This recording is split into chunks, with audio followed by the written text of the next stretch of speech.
Talking, it'll catch. Okay, hello. We are live. My name is Teresa Poor, and I am so excited to come to you tonight with a new and amazing friend of mine, Dr. Cindy Steward. We met, about 4 months ago at a business networking group that we both participate in. And I had this amazing privilege of hearing her story, a little bit about how she got into the medical field that she's in and some of the amazing things that she does. But I just want to take a minute and say thank you for jumping on. Whether you're Facebook Live with us tonight or you're catching the replay on the YouTube channel, taking the time to watch this video is going to truly be an investment in your health. And just a side note, Dr. Cindy doesn't do like an hour consultation for free usually. So take some notes, right? Some notes, grab this information, and feel free and ask any questions that you can come up with while we're on here. And I will be watching for those questions so we can try to answer as we go. But again, my name is Teresa Poor. I'm so excited to see you all live tonight. And Dr. Cindy, I'm going to go ahead and share a little bit of information with you about her. She is with Oasis of Health, and she practices in the Williamson County and Travis County, Texas area. And as I said a few minutes ago, I met her at this Taylor area business to business networking group. And we were just chatting about the group and how long it's been around and the fun that we have connecting with other small business owners. And one of the things that we get to do in that networking group is we get to give like a 20-minute presentation every couple of months. We rotate. And it was about 3 weeks ago that I got to hear Dr. Cindy share some information. And those of you who have followed me or are friends with me on social media, you may know that I used to be a banker. And when she really explained one of the modalities in her practice, she put it kind of in banking terms. And I was like, that makes so much sense to me.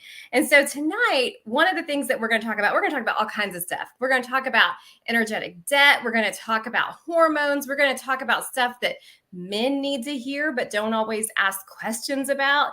And we're going to talk about brain balance. But I do want to start off with this amazing analogy that she had around our energy and our cells and what happens in our body and how we can relate it to practical terms. So I'd love to go ahead and give you the floor, Dr. Cindy, to introduce yourself and talk about this amazing, this revelation that you had and how you use it in your practice. And then we'll do some Q&A. So thank you for being my guest tonight.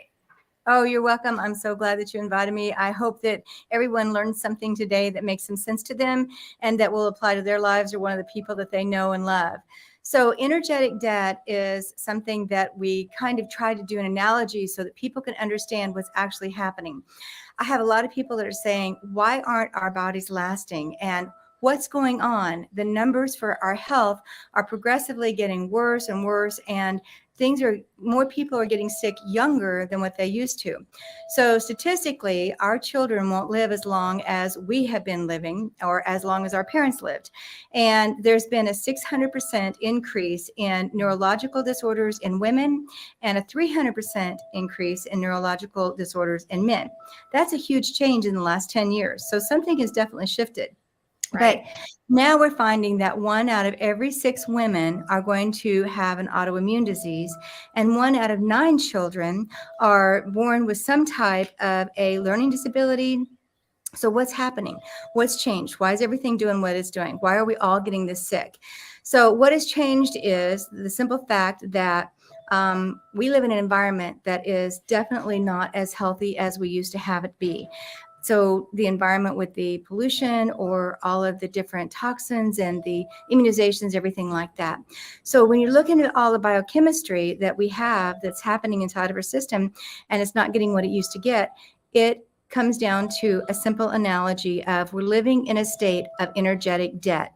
And what I mean by that is that it's about the same that if you were going to have a checking account, a bank account, that you have a certain amount of money coming in every single month. because you're working and you're creating new income coming in, and you've got stuff there to be able to pay your bills or to do whatever you want to with it. And then you put out a certain amount for certain bills and expenditures. Well, that's the same thing with our body. We're bringing in a certain amount of energy from all the different sources. It's not just food, but from other sources too. And then we can only put out a certain amount without going into debt. So at the end of the day, if you spend more money than what you've made, then you're going to go into a bad situation. Now, that hopefully doesn't happen every single day or every single week or every single month, because the more that happens, the more debt you get into.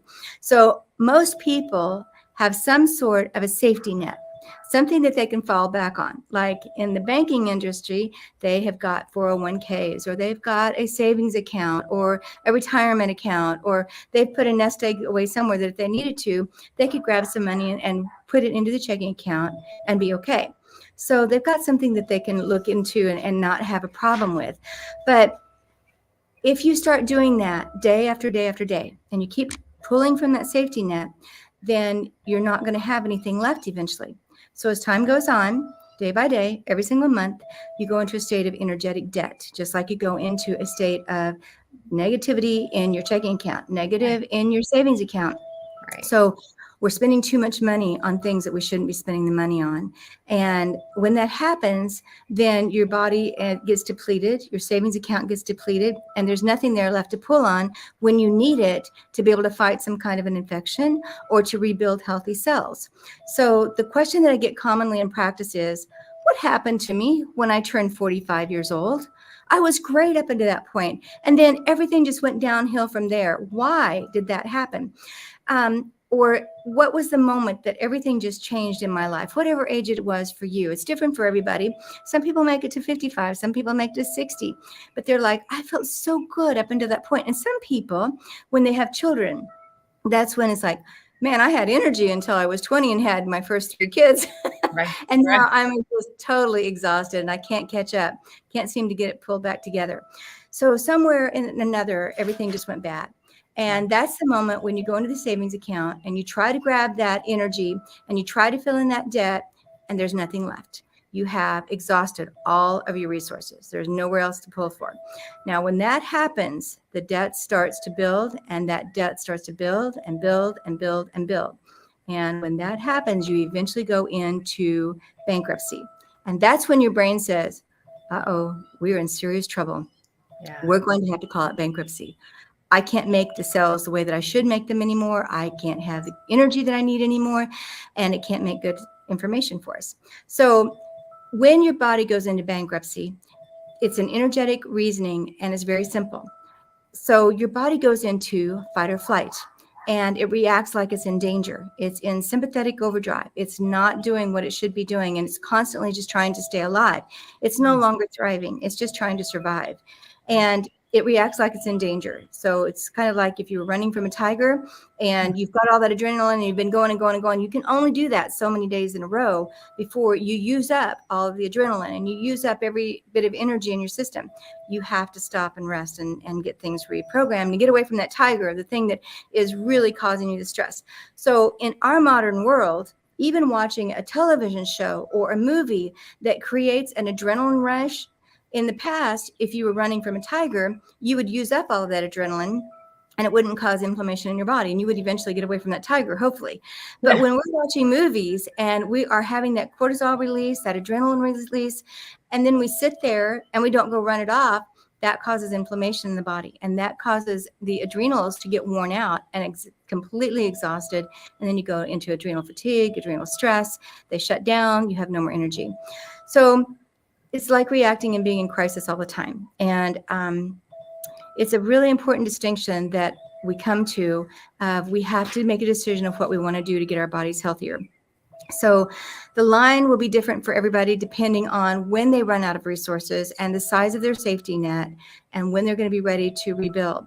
So when you cross that line that's there and you've now gone into energetic debt, energetic bankruptcy, the body can be in survival and crisis mode, or it can be in healing and rebuilding, but it can't do both of those at the same time.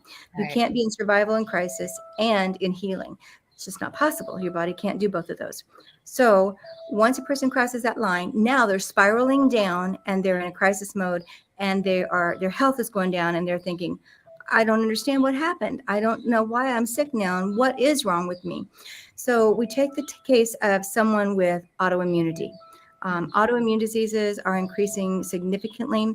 And when that is happening, your body needs to be making cells. But just like in a business, when things get really tight, your brain goes to your assembly line that is making all these new cells. And it says, all right, let's go to the bone marrow. And we're going to tell it, you know what? I know that you're normally supposed to make these cells that are worth $20, but we don't have $20 worth of beautiful material to go into making a brand new cell that's going to be a healthy, vibrant stem cell, or a healthy, vibrant thyroid cell, or a pancreas cell. We don't have the materials anymore. You've depleted everything. So now, instead of making the $20 cell, let's just make a $3 cell. We've got to have some cell in there. And if we don't have some cell in there and you're not making new cells all the time, then you die. So you have to keep making cells. So the body says, okay, well, instead of a $20 cell, let's make a $3 cell. And that means it is not going to function as well. It's kind of like going out and trying to do the job with a horse and buggy that is maybe going to cost you $800,000, as opposed to going out and using a great big John Deere tractor combine that's going to be $80,000. You're not going to get the job done as quickly or as efficiently as when you go in and use the $20 cell as opposed to the $3 cell. So that's what we're trying to do is we can't afford to do any more of the $20 cells. So we're going to have to adapt and use those lesser quality materials. So in the scientific world, we call this mutation. And when cells mutate, that is when they're not working the way that they were designed to. And those cells start to have more and more of these mutated cells. And that's when they accumulate together and they can form tumors. So as long as we can keep making $20 cells and make them healthy instead of the $3 cells, we won't go into a cancerous state. We won't go into an autoimmune state. Cancer is an autoimmune disease, and it has usually been growing for many, many years. And although it has a lot more to do than just $20 cells or $30 cells, sometimes you can truly get exposed to a toxin that will wipe out your body. And you have to get rid of that toxin. You have to eliminate its source of being fed into your body more and more. And you also have to pull out whatever is stored in your tissues and get those out of there. So that's some of the things we do. Can I ask you a question about that? Yes. Obviously, we don't want to get to bankruptcy, right? Just like we don't Right. want to get to bankruptcy in our financial state, we don't want to get to bankruptcy in our body state either. And, maybe there's some people on this call today, they're like, oh my gosh, Dr. Cindy, I need to call you right away because I do feel like I'm, in bankruptcy in that regard. But there's probably some people on here that maybe aren't there yet. And what are some ways that they can try to reverse? I mean, I am a big believer in eating right for your body, drinking a lot of water, right? Minimizing sugar, things like that. But can you talk about some of those things that promote that healthy savings account, so to speak, in our body so that we can avoid going into that deficit? Well, one of the main things is there are several different things. You have to eat right. You have to sleep right. You have to be able to enjoy life a little bit, have a little bit of laughter in your life. That is very, very healing. You have to be able to poop right. If you are not pooping out everything and eliminating, then you're not going to be cleaning it out. And that all of that junk in the intestines backs up into the body, into the cells, into the lymphatic system, and it shuts down organs. So there are many systems like the water that you drink. It really cannot be the city tap water. They have the chlorine and the fluoride in there for a very good reason. They want to get you the water without it having all kinds of bacteria and parasites and things in it. So it's there, but you have to clean that out. You have to clean the water before you drink it so that you're not getting the chlorine and the fluoride, because those do cause cancer. There is so much research out there showing that those two chemicals alone cause a lot of cancer, or they mutate the cells. So those are important. So the food, of course, is important. If you're eating sugar, 1 teaspoon of sugar is going to lower your immune system by 20% every time that you have another teaspoon of sugar.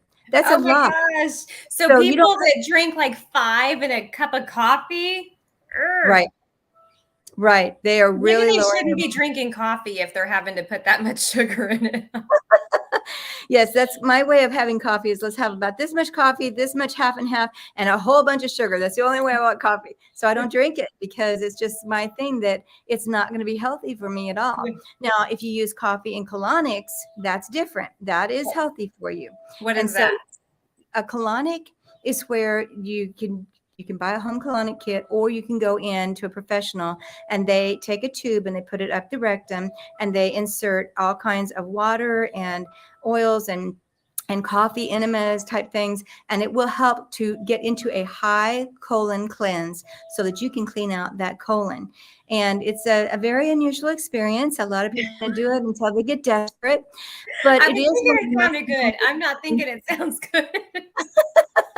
It's definitely different. But you know what? When you reach a certain point in your health and you know that you're desperate enough with cancer or autoimmune diseases, sometimes people are willing to do it. Now, I don't do those at my clinic. I don't. I've always wanted to get one of the machines, but I have not ever done that. I don't have the space. But it is one of the things that you can do in order to be very healthy. But there are easier things too that you can do. And we use some different substances for nutrients that will help kind of scrub out the colon and get it to release all of the impacted fecal matter so it'll cleanse out of there. So those are a few things. The water, the food, if you're going to actually eat something, anything that is processed, refined, packaged, boxed, canned, those are not the things that you want to eat. I basically tell people, eat it the way God made it. And if God didn't make it that way, then you probably don't want to eat it because it's going to have too many preservatives, too many artificial flavors and colorings. And so many children are reacting to the food dyes, the blue, the greens, the reds, especially the blues and the reds. They do not do well with that at all. And if they have a little bit of a problem with their brain, it can send them into a hyperreactive state, and you think they're going crazy. They're just bouncing off the walls everywhere, and they can't control it. It's not that they're being bad kids.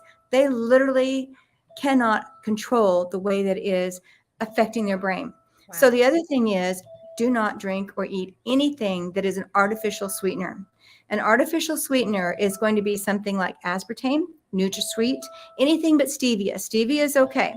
Monk fruit's okay too, as long as you're not allergic to those. But the other ones, the monosodium sodium glutamate and the aspartame, the NutraSweet, the Splenda, the Swerve, all of those are excitotoxins. They're neurotoxins, and they explode the neurons in your brain. We don't need to lose any brain cells any earlier than absolutely possible. So it's a really good idea to stay away from the artificial sweeteners and things like that. So that's just a few things you can do for basics of how to stay a little bit healthier. Soda pop is going to completely dissolve the bones in your body and bring on osteoporosis. So that's not a good thing ever to have soda pop, not once. My daughter is very used to me doing strange things, but there's one time that we were at a grocery store and I saw a mom put a soda pop, a Coca-Cola, in a baby's bottle for about an 8-month-old. And I lost it. And I start walking to her, and my daughter grabs me and takes me back. And she said, she's not your daughter. She's not your grandchild. You cannot go say anything to her. But it just bothers me to see anyone give a child any kind of soda because the phosphoric acid in it dissolves the bone. So what we're seeing is osteoporosis earlier and earlier and earlier in children, and the autoimmune diseases occurring earlier in children, and a higher amount of diabetes occurring early in children because they're getting, if you actually read the labels and you start writing down everything that that child eats, and then you measure out exactly how much sugar they're getting, people would be very, very surprised. And kids don't like the natural foods because they're so used to the extra stimulants in the food. Mm-hmm. Yeah. So it really makes it hard. Yeah. Yeah. I do have quite a few friends that are on Facebook. They have children and grandchildren that are, young, and even my kids totally grew up. You made me think about this. Totally have grown up on the technical side, right, with tablets and phones and things like that. And you touched briefly on, the sugar overload and how they don't like normal things. Can you talk a little bit about how technology and almost like the dopamine addictions and things like that kids are getting from tablets and just constant technology and how that affects them? And us as adults too. Right. So it kind of depends. We have one of the programs that I do is I've had several different types of neurology courses, and we're working with children that have autism, ADD, ADHD, dyslexia, people that have Alzheimer's, Parkinson's. And what we're finding is one side of the brain is going to be in hyperdrive. One side of the brain is going to be underactive. So what we're trying to do is to bring these into a balance. So if a person has dyslexia, that's going to be on the left side of the brain, along with Parkinson's and Alzheimer's. So that is an easier thing to work with than, and so we're going to do all kinds of different treatments. We're going to do an entire neurological exam, figure out which side of the brain has the deficit, which one is the stronger side, and then we use all kinds of different things like the lasers. We use metronomes and music, and we've just got a whole list of different therapies and different things that we do. We have the interactive metronome. We have the right eye, which is a machine that will gauge how your eyes are tracking. Some of the children that have dyslexia, it's really not so much that they have dyslexia, which is a learning disorder and an inability to read, an inability to follow the line along of the way that you're supposed to read it. Their eyes jump all over the place. So when we do the right eye machine, then they're reading along, and it's going to show me where there's a problem that they're not tracking. And if your eyes can't follow it, if your eyes can't come together and focus on one little piece of information, and you've got one eye that is tracking here and one eye that's tracking here, and you're trying to read and your eyes aren't working together, then that brain can't figure out what it is that you're trying to read. So it's going to invert letters. It's going to turn them upside down. And with this machine, we do all the testing. It takes about 45 minutes to do it. And by the time that we're done, it's going to pull together a program specific to that child or that adult that will allow them to be able to start correcting those eyes so that they can meet together. So I've got a couple stories on this. I get so excited about it because when I was in college or high school and grade school, I had a horrible time learning. You talk about frustrated. It would take me 2, 3, 4 times longer to learn things than anybody else. And I just couldn't figure out why I was so slow until I got through chiropractic college and I was at Dr. Brimhall's seminar. And Dr. Brimhall was teaching the seminar and he asked for a volunteer. And I thought, okay, well, I would love to be worked on by this expert. So I went forward and volunteered, and he laid me down on the table and he shined a light in my eye, in my left eye. And he said, "You see the light?" And I said, "No." He said, "Yes, there's a light there. Do you see the light?" I said, "No, there is not a light there." And I'd worn glasses, I'd had all my eyes checked. And so it's a difference. It's not because you don't have 20/20 vision. This is a total different way that your eyes are not tracking. They're not able to see things. I wanted so bad to be on a sports team. I wanted to be on the tennis team or the baseball team. And my teachers knew that I was really trying, but I could not catch a ball or hit a ball for anything in the world. And I would go in after school and I would work and work and work and work on it. It never happened. And so I got to Dr. Brimhall's seminar and he's shining that light in my eye and he's saying, "Okay, so you don't see that light." He worked on me for an hour and a half, trying to train my eyes to work with my brain and get my eyes to work together to focus in to where I could see that light in my eye. And then I could catch a ball. My kids used to laugh and they would say, "Mom, it's too dangerous to play ball with you. You're going to get hurt. So we're not going to do it." Because I would try and help them with their baseball, their sports and stuff. And it was just too dangerous because I couldn't see what was coming at me. And I couldn't figure out the distance and everything like that. So that was one of the things. And then I had another lady that is a patient that I just love. And we decided to do the right eye machine. She came in because she wanted to have something called craniofacial release done. So we did all of those treatments, got her a lot better with the different things she had. But one day we were doing some testing and I noticed that when I was testing the convergence of her eyes, that one eye stayed here and one eye stayed in as this converged in like it was supposed to. And I went, she's got some other stuff going on. So I said, okay, let's do the right eye testing and figure out what's going on. 30 minutes into this, and we were going to do the reading part of it, and she burst into tears. And I said, "Oh my goodness, what is wrong?" And she said, "This brought back the memories of every single test I had ever failed. I didn't think I was ever going to graduate. I was always a D student, and they just kept putting me through. They couldn't figure out what's wrong. They thought I was lazy. They thought I couldn't do it. And I said, well, no, this shows on this machine that you're a very intelligent woman, but you can't follow. Your eyes are all over the place when you're trying to read, and you can't track anything. You can't see what's coming at you. It's no wonder you had so much trouble in school. And the relief that she had from that test of knowing that she wasn't stupid. I mean, this is a woman that's 46 years old or something like that. And she thinks that she's stupid. And she's not. She's a very brilliant woman. She's very successful, but she just could not make her eyes and brain work together. So the eyes are the windows into the brain. It'll give us a lot of information by doing those tests to find out what's going on. Why can't you track? Why can't you pass the test? Why can't you follow the instructions or read something and do it? So that has to do with the dyslexia. And then the other side of the, well, the autism and the Parkinson's are on that side too. But on the other side of the brain, you've got autism. And then that means that the right side of the brain has a deficit, is not going to work where it's supposed to work. And the other side is overreacting. So people with autism, OCD, which is obsessive compulsive disorder, a lot of those kinds of things are on the right side of the brain. And we have specific training to help get those balanced so that autistic kids can function. A lot of things like the ABA therapies, they're trying to change the behavior. If you don't know what the problem is in the brain, and if you can't find a way to fix that, you're not going to change the behavior in a child's brain. It's just it's behavior modification, and it's not possible. You've got to fix the brain. If you can't fix the brain, you can't get to the root cause of the problem.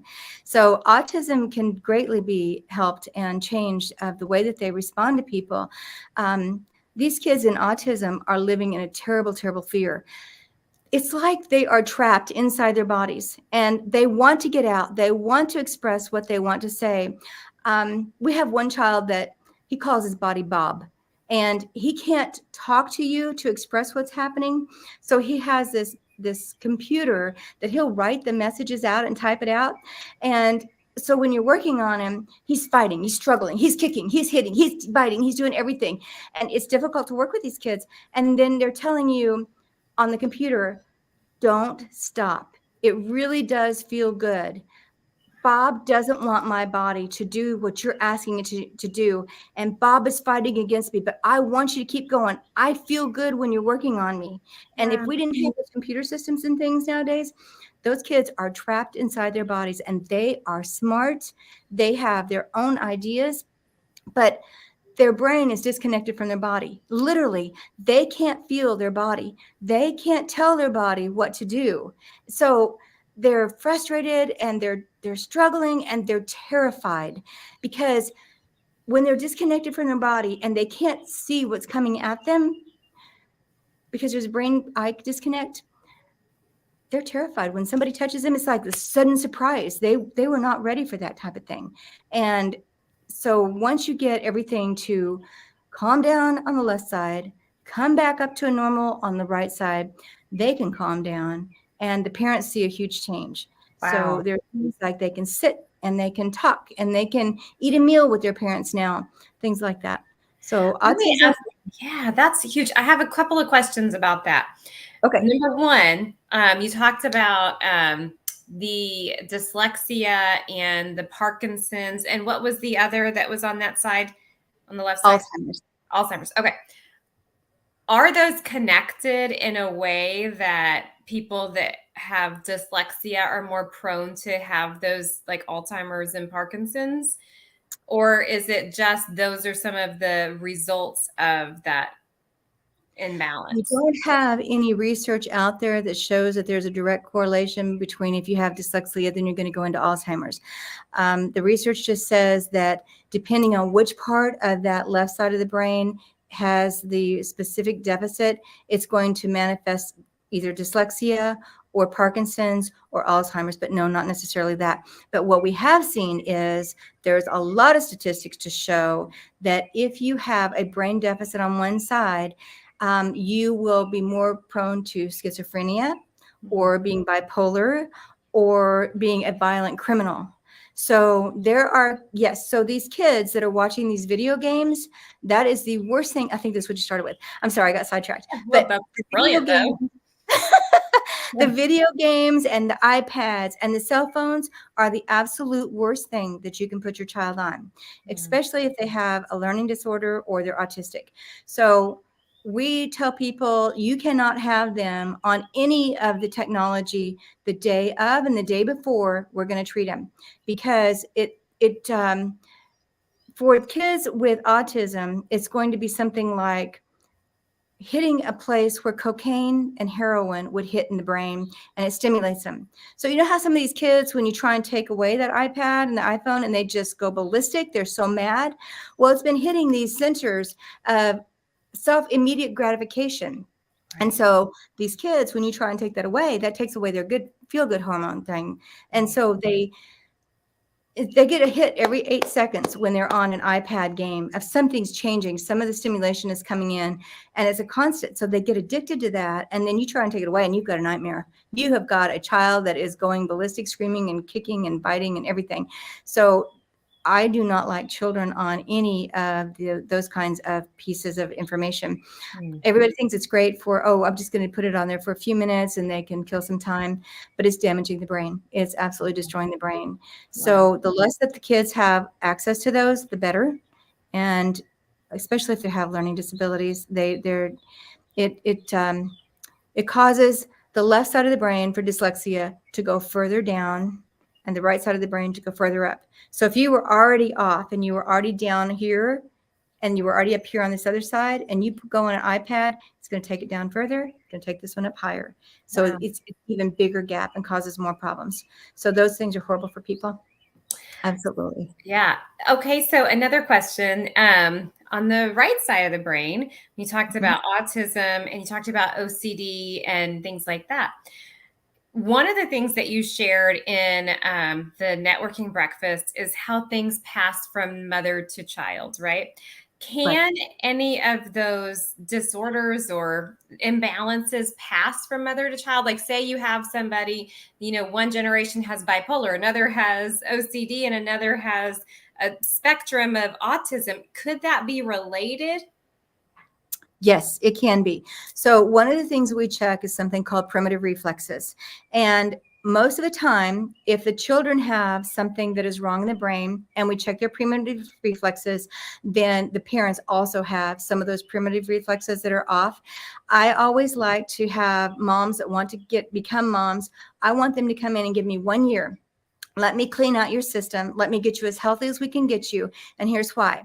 The World Health Organization found that when they had tested the cord blood in the umbilical cord of babies that had been miscarried, they found that there were over 250 toxins in that umbilical cord that had been passed from the mom to the baby. So the mom's body was highly toxic. So it dumped all of that into this little baby that it was looking at and saying, hey, that's going to be our trash can. We're going to clean out the mom. So that's why so many miscarriages, or at least that was what it was before COVID. And that's why we want to have some time to get the mom ready to have the healthiest pregnancy possible. And then when they had miscarried that first baby, the baby was always pretty healthy for the second baby that they carried.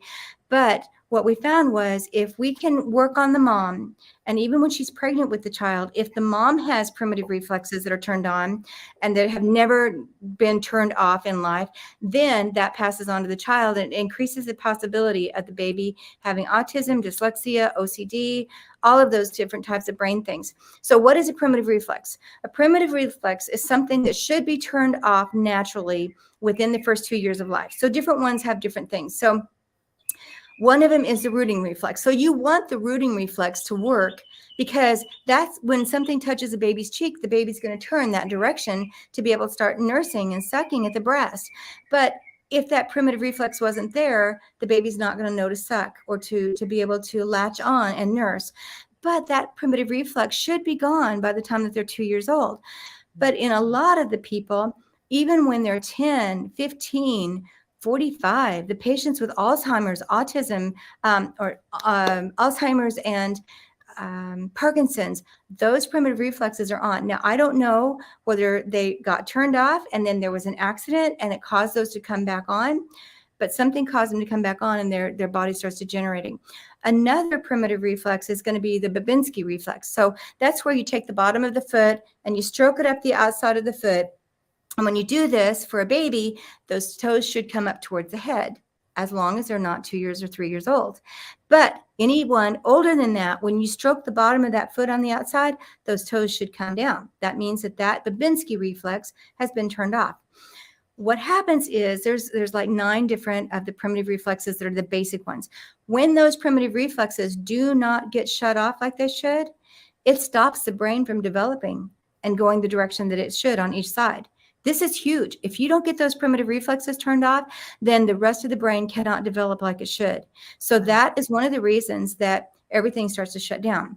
So the first few years of life, one side of the brain is developing for the first 3 years in life, and then the other side comes on board and starts developing from there. But if those primitive reflexes have never been turned off, which they're supposed to do on their own, you're not supposed to have to do anything for them, then it's not going to develop the brain. So when the brain doesn't develop, that's when you start having dyslexia, autism, all of those types of things. Wow. And that's why they start noticing it around age 5 and 6 and things like that. So one of the things that I've heard you talk about in our networking breakfasts is with all of the technology and the education that you have, that you're able to reverse a lot of things. Can you talk about some of that processes that you have in place? And like, what's one of your favorite reversal stories?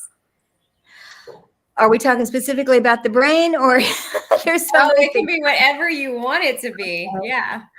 Okay. So yes, when I'm working with children, I love to see them come alive. I love to, when I was taking these classes and they were explaining how a child is trapped inside, can you imagine being who you are today in your body, in your lifestyle, being able to participate in life, has a husband and children.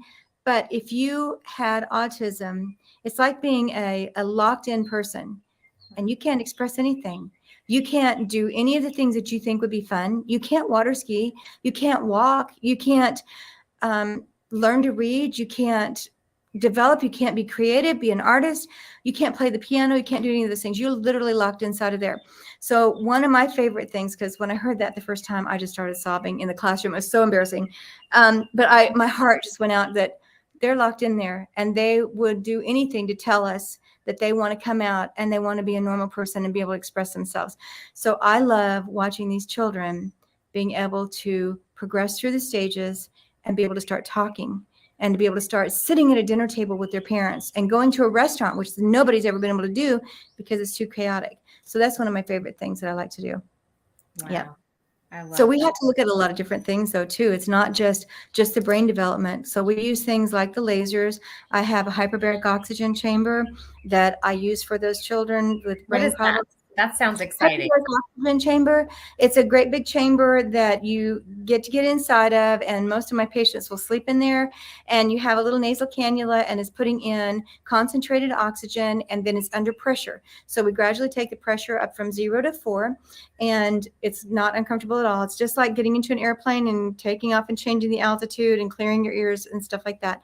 But the hyperbaric is good for autism and every type of brain disorder that there is. It's great for osteoporosis and for wound healing. So we had this one young man that he was about 24, I think, and he was on a motorcycle. And when he had a crash, and it went I think it's a kickstart pedal on the bike to get it going. It went through both of the bones in his leg, the tibia and the fibula, and shattered them. So the doctors did a great job of putting the bones back together, but they forgot to put him on antibiotics, and gangrene set in. And they thought they were going to have to amputate the leg. So he was at our office, and we put him in the hyperbaric oxygen every day. And then we put him on the Wellness Pro Plus machine, which is a machine that I have that is going to reprogram the energy in your body and help it to heal. So he was in the hyperbaric and the Wellness Pro every single day trying to save his leg. Now, of course, by the time the gangrene set in, they had him on antibiotics and stuff, but they were terrified. They didn't know if he was going to save that leg or not. So the hyperbaric is for any kind of wound healing that people can't get the wounds to heal. It works really well. So those are some of my favorites. That's saving awesome. people's legs is a really good thing. One of the things you said So, at the group I thought was so cool was, huh? I'm not God. I don't do the healing. The body does the healing. I just take whatever information that I can gather from on this side of heaven, and I Yeah. try to do the best that I can do with what we've got. But I know I'm not God, and I know I'm not the one that does the healing. Our bodies are incredibly made, and if we give it what it needs, then we can restore the health. But sometimes that's the problem. People think, wow, this has taken a long time, because people with thyroid problems, they've had thyroid building up to this issue of for years and years. It's not just a simple little thing that started yesterday. Oh, now I got the blood work done and I've got the diagnosis. It's not that. It is something that has been an autoimmune disease that's been developing forever. So just back to that $20 cell. If you have the $20 cells and you're making thyroid cells that are really good quality, then your thyroid's going to be fine.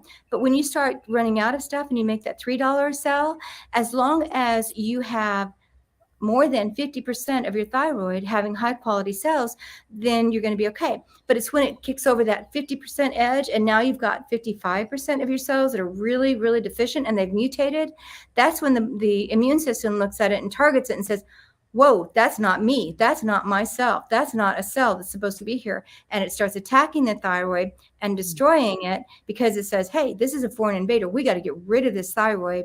And so that's why you start developing thyroiditis, Hashimoto's, low thyroid, and the body says, okay, this is a foreign invader. We got to get rid of it. And you develop the thyroid problems. So once those thyroid problems develop, it took 10, 15 years of really bad lifestyle and eating for that to develop. You're not going to get that turned around in 6 months. It's going to be a 2-year process to rebuild all those cells in your body and to replace those really bad cells with good cells. So it can be done. So, and when you think about that, a lot of the side effects that I've seen, and of course that we all see in poor health, is weight gain and fatigue and inflammation and right? And so if somebody wanted to fight that, but we get into that instant gratification mindset, right? We're like, I just need to lose some weight. I'm just going to quit doing this, or I'm going to start eating these packaged foods, and they don't get the results that they want because they're not really dealing with the root cause. They're just trying to deal with the symptoms or the side effects of it. What happens then? What happens in their body, in their mindset? Like, can you talk about that for a minute? When their body totally just degenerates and they can't get it to heal. And yes, if you have a thyroid problem, you're not going to be able to lose weight. You're not going to be able to keep the weight off if you've done a fast food or a jumpstart program that's not very healthy for you because you didn't correct that thyroid. The thyroid regulates your metabolism. So people say, well, just exercise more. Well, when you have thyroiditis and Hashimoto's, you're not going to be able to have the energy to exercise. You can barely get out of bed. You're going to sleep 12, 14 hours and never feel like you slept at all. So you have to take the time to fix the main problem of replenishing that thyroid with what it needs. So that's not an easy thing because sometimes you have heavy metals in the body. And when you have heavy metals in the body, then the body's going to surround that with liquid to wall it off from the organs so that those heavy metals or infections or the parasites or whatever it is cannot get to the organs and damage them permanently. Your body surrounding it with fluid and fat to try and keep it from attacking the rest of the body. So you got to get rid of what else is in the system too. So for men, there's 12 million cases of thyroiditis diagnosed every year with blood work. And there's a lot of other people that are not even diagnosed. And 2 million of those are men that have thyroiditis. Everybody thinks men can't have thyroid problems, but they can. Men can also have breast cancer, and they just don't know that they can have that. So it's not as often, not as common, because usually with breast cancer, it's going to be because of estrogen dominance. But what men don't realize is if they've got that belly around them, that tube around their belly, that fat creates estrogen. It's making estrogen. So that is one of the things that contributes to them possibly having breast cancer. But that higher estrogen also lowers their testosterone. So then they don't have the testosterone that they think they need to be able to perform and have the strength and stability and the sex drive and everything and the performance to be able to perform sexually. They don't have it there anymore. So there's several other things too. So you don't really want to take the testosterone shots, because even though either the estrogen, the testosterone shots, all of those that they're saying that are bioidentical, 15, 20 years ago when I was studying with my mentors and they decided, you can't do the hormone replacement therapy. That was a horse urine that replaced the women's hormones and it developed into cancer. Well, all those years ago when they came out with the bioidenticals, all my mentors said we're going to see the same thing, because it's not anything. It's they say it's very close to what our bodies make, but if it's not made in our body and made by God, then it's not going to be the same thing. And that's what we've seen. I do a thermography on people. So thermography is where you don't put any radiation into the body. It simply measures the heat that is coming off of the body. And when I would find a woman that had what I knew was going to end up being breast cancer, when I saw the thermograms of her breast and her body, the first thing that the people did at the biologically identical hormone places was they said, okay, we're going to take you off of all these hormones. You can't have any more of these injections. You can't have any more of these pellets in your rear end anymore. And that was because they knew that that was contributing to the breast cancer. So that's what's changed a lot. And so for the men, if you have a belly around you, it's creating estrogen, it's decreasing your testosterone, and there are other ways to do it. And some guys are like, well, there's got to be some other stuff. There are other contributing factors to why the testosterone is low, but you don't want to take the bioidenticals. There's other things you can do to raise that testosterone naturally that's healthy for you, not going to cause problems. Well, that's helpful information, because I feel like there's a lot of people taking these hormones, right? Because that is the buzz thing in the world today. And gosh, one of my most favorite things that I've ever done in my life is taking the time to get to know my body and to know how my body works specifically. And when you know who you are and how your body works, it really doesn't matter what anybody else says, right? Because you have the truth to who you are. But so many people, because of these buzz diets and these buzzwords and things like that, they're just believing and jumping on and doing the next thing that's out there. And I don't know. I have a family member who is taking testosterone and injections, and it drives me crazy. I'm like, why are you doing this? And it's a whole different agenda. We're not going to get into that tonight. But I can just see how that can be very damaging for a lot of people. And yeah, that's it. And I don't even know that the people that are administering that testosterone has the experience and the expertise and has done the research, or if they're literally just doing it to make money. I don't know their hearts. I think that most, when you go to medical school, you're taught the medical route. And that is the drugs, the surgeries, the radiation, the chemo, those kinds of things. That's what you're taught, because those schools are funded by the pharmaceutical companies. So that's what they've got the choices of. The other thing to realize about medical doctors is they have a book that they find out a specific thing that's wrong with you. They have to stay within the confines of that book. And if they don't, they can lose their license to practice. So some of them, after they've been writing prescriptions for years and years, they start to think, man, there's got to be more to it than this. But they are limited. Their hands are truly tied. They're not allowed to go out and make a lot of the other suggestions, or they will lose what they've worked so hard to get that license for. So it's not entirely their fault, but a lot of the doctors now are starting to refer their patients out to people like me that are naturopaths that will give them some alternatives to their medications. Wow. Yeah. It is very interesting. And, we live in a world where information is available readily, right? Everybody thinks, even in my world, in both of our businesses, people think they can sweep their own chimneys and clean their own air ducts and not realize they're putting toxins in their house. And, and in the beauty world, everybody knows everything about beauty, right? And I'm sure in the medical fields that you deal with a lot of people that are self-prescribers, and we're self-diagnosing and all the things. One of the things that I do want to say about makeup is so many of the cosmetics contain heavy metals and chemicals, and they're very, very dangerous. So I honestly have to say that the company that I recommend is Mary Kay, because when I have tested those on my patients, so I do applied kinesiology, where I do muscle testing to find out if something is safe for a person to use. And people will come in and they're deathly ill, and we're going through Lyme disease, and we're going through chronic fatigue and Epstein-Barr and all this. And I always have them bring in anything that they put on their skin, because the skin is the largest organ of absorption and the largest organ of elimination. And they are surprised that these cosmetics that they've used forever and ever, that their body is saying, no, this is very harmful to you.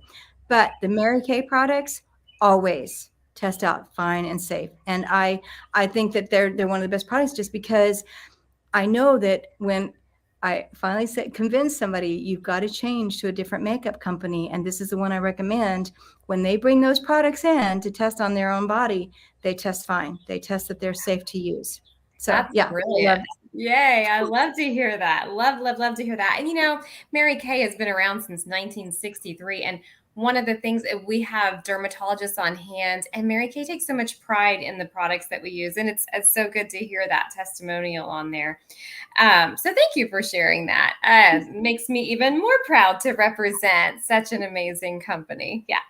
I did want to go in a little bit on one of the things that you've talked about a couple of times is allergy reversals, because we live in Central Texas, like the allergy capital of the world, but also because I'm still trying to get rid of some of my food sensitivities, and I would really like to eat eggs again.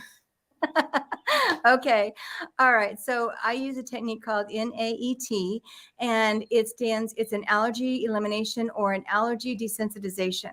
So it's a whole entire procedure that was created by Dr. Debbie Nambujapad. She and her husband are from India, and she was allergic to everything, and she could only eat 3 foods. That's it. 3. Can you imagine? She was so sick all of her life. So she and her husband in India became acupuncturists, chiropractors, and medical doctors, because they were looking for answers and they weren't finding what they were looking for. So one day she was making dinner for her family and just absentmindedly took a bite of something. You know how you're fixing dinner and you just take a bite, you don't even think about it. Yeah. Well, she passed out. And when she passed out, she still had that substance in her hand, and her husband found her. So he just went and put acupuncture needles all over her in the places he thought, well, what's it going to hurt? He was just trying to help her. And he was an acupuncturist too, so it was easy. But when she woke up, she realized, I still have that substance in my hand. I changed my breathing, and all those acupuncture meridians were there. And she felt better than she had felt in years and years and years. So it was kind of an accident type of thing that she found this, and she started to develop this technique. Now, when I do this, I do have people hold the substance or a vial with those frequencies in that particular food. So let's just say eggs, that you have a sensitivity to eggs. You're going to either hold the vial or an egg or something like that. And then I'm going to have you change your breathing, but I'm not going to ask you to pass out, okay? So you don't have to worry about that. You're welcome. I'm going to have you do 4 different types of breathing. You'll take a deep breath in, hold your breath. You'll let your breath out, hold your breath. You're going to pant like a puppy dog to simulate hyperventilation that people sometimes get when they get nervous. Sometimes when people get nervous, they'll go, oh no, and they'll gasp in. Or other people will go, oh no, and they'll let all that breath out. And other people get nervous and they hyperventilate. So panting like a puppy dog simulates that. And then other people will get really, really stressed, and they have this little nervous giggle that they don't know how to handle that situation. So it's and so they'll laugh. So we've holding the substance, we've changed the breathing. I use a laser to help correct all of those different systems and to tell cell-to-cell communication that what you're holding is okay for you to have in your body. You can break it down, you can utilize it. And then I don't use the acupuncture needles, because on little babies and children that are 1, 2, and 3 years old, I'm not going to be able to get them to leave those needles in there. That's just not going to happen. And they're not going to ever want to come back and see me either. So I use a percussion, a stimulator that will work on those acupuncture points. And then you have to avoid that food that we're working on for 25 hours. You can eat whatever you want to before that time, but from the time that I treat you for the next 25 hours, you can't have anything with that particular thing I'm treating you for. There's a lot of other foods you can eat. So that's the treatment. And then you come back and I test to see if we cleared it. Sometimes if people have cancer or an autoimmune disease, sometimes it'll take me more than just one time to clear that one particular sensitivity. But most of the time it's gone after that first time, and then people are able to eat whatever they want to eat. So it works with a lot of things. Shellfish, peanut butter. I tell people that once you've had an anaphylactic shock reaction, I really don't want you ever eating it, but I want to treat you so that you probably won't ever have another anaphylactic shock. So I had one lady that came in and their family was processing the hatch peppers because they just love the hatch peppers. And she was in anaphylactic shock. And I said, "What are you doing here? You need to be at the hospital." She said, "Well, I've already been there and they can't help me." And so she brought in this bag of hatch peppers and I took it away from her because you can't keep holding something that you're allergic to. And we just got her system calmed down and we went through the whole process. And she was able to be around hatch peppers because she couldn't be in her house when they were cooking. She couldn't be in a restaurant. You have that sizzling fajita that comes to you with all the peppers and things on it. She couldn't be in a Mexican restaurant because that would put her into anaphylactic shock. Just the steam coming off of there. And the oil. Yeah. Yes. Yeah. So I think that is so interesting that you deal with the brain on that. So essentially it's really kind of mind over matter. You have to change the body. You have to change the physiology of the brain in order to make some of this happen. Because if you don't change the physiology of the brain, then the things still stay the same and they're stuck in the body with disease. Wow. So interesting. And, I was the other day, Candy, my friend that I introduced you to today, she had left some almond creamer at my house and I was out of my coconut creamer. And so I drank some almond creamer and I was going on a date with my husband and I noticed up and down my arm was all these little bitty rash bumps. And I'm like, oh my gosh. I knew I wasn't supposed to have almonds because that was one of my food sensitivities. And I guess now that was the way that it manifested as an issue was through the bumps, where before it may have been inflammation or, whatever, but now, and so it was very interesting to see how quickly once you've cleared your body out, how quickly it responds and shows up in different ways. Right. It does. And everybody has different symptoms. Some people can't breathe. Some people will have rashes. Some people, the throat literally just starts to constrict and they can't swallow. Some people's eyes just profusely water. Their noses drain. Some people, the abdomen swells up huge and they get terrible abdominal cramping and pain. Some people have muscle spasms. So the way that a person responds is different all the time. Nobody's going to respond the same. It's going to kind of go to whatever area of your body is the weakest and the best way that it can get it out of there. Wow. That's very, very interesting. Well, we just covered all kinds of stuff in many, many different ways that you can treat people. And, I've had the banner going around so that people can see how to get in touch with you. I'm going to go ahead and put your phone number on here. But with our last few minutes that we have on tonight, can you explain kind of if somebody was like, oh my gosh, I'm in love. I want to know what this is and I want to get family in or I want to be seen myself. What does that onboarding process look like for you? Well, they call me. I get a basic idea of what's going on. We spend maybe 5-10 minutes just talking on the phone. And then I send them an email with the new patient paperwork for them to print out and fill out. And it's a pretty involved set of paperwork. I want to have a chronological history of the major life events and things that have happened, when they felt healthy, when they didn't, what happened, what kind of treatments have they already tried? Because if you've already tried a treatment, there's no reason to redo it. And then after you've done that, then you come in and we do a 1-hour exam. And that 1-hour exam is going to have me testing everything that I can think of to test, depending on what we're doing. So sometimes we do an orthopedic exam. Sometimes we do a neurological exam. Sometimes we do just one that is a general one for me to see where are we at. Do we have parasites, and do we have Lyme? Do you have food sensitivities or bacteria that's hidden, or viruses, candida? So I'm going to find everything that I can, in that first hour. And then I write up a report, and the people come back and we go through the reported findings. I give them the results, and then I give them the treatment plan of what I would like to see them do. And then I never ask people to make a decision the day that I give them that treatment plan. I want them to go home, think about it, pray about it, make sure that they really want to do this.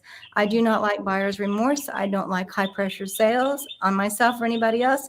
And if a person feels like this is what they need to do to be able to get well, then they can call me and we'll reschedule and get them started on care. But I'm not a high pressure salesperson, because nobody has good success with that. People don't get results. They don't follow through. They don't want to be there. They're angry about their decision. So it's really low key. I'm going to give you what I found, give you what I think will work, and you decide if that's the route that you want to go. I love it. And what if you discover like multiple things, which could be the case, right? Would you give an idea of like a succession plan? Like, we're going to start here and then we're going to move on, and then, Right. so that people feel like I can manage this a little bit. Right. So most of the time it's going to depend on what I find. But if I find Lyme disease in a person and we order some more testing, which I try not to order testing until I've done that first exam, and then I know which way to go. Do I need to order hormone testing? Do I need to order lab results? Do I need to have x-rays? Do we need to do an ultrasound? Do we need to order a lab, a Lyme panel? Because Lyme is tricky. They've got some really bad tests that we just don't even use because they're so old and they're so obsolete, and people know they don't work. But Lyme is something that if Lyme is in there, it's going to take 90 days for us to work on just that one thing. Now, that doesn't mean that I'm not going to do other things at the same time. I'm going to still try and help eliminate the heavy metals and the viruses, and we're going to turn on the cranial nerves if you had cranial nerves off, and we might do applied kinesiology, cranial adjusting if the brain isn't working the way that it should. It just depends on what we find. So yes, we break it down into sections of, let's start here, do this, then we're going to reevaluate at the end of those 90 days and see what comes next, what's the next priority. And, thyroid problems, Lyme, all of those are not going to be cleared up in 90 days and have your health 100% restored, but you will feel better. You will. Yeah. Well, I love it.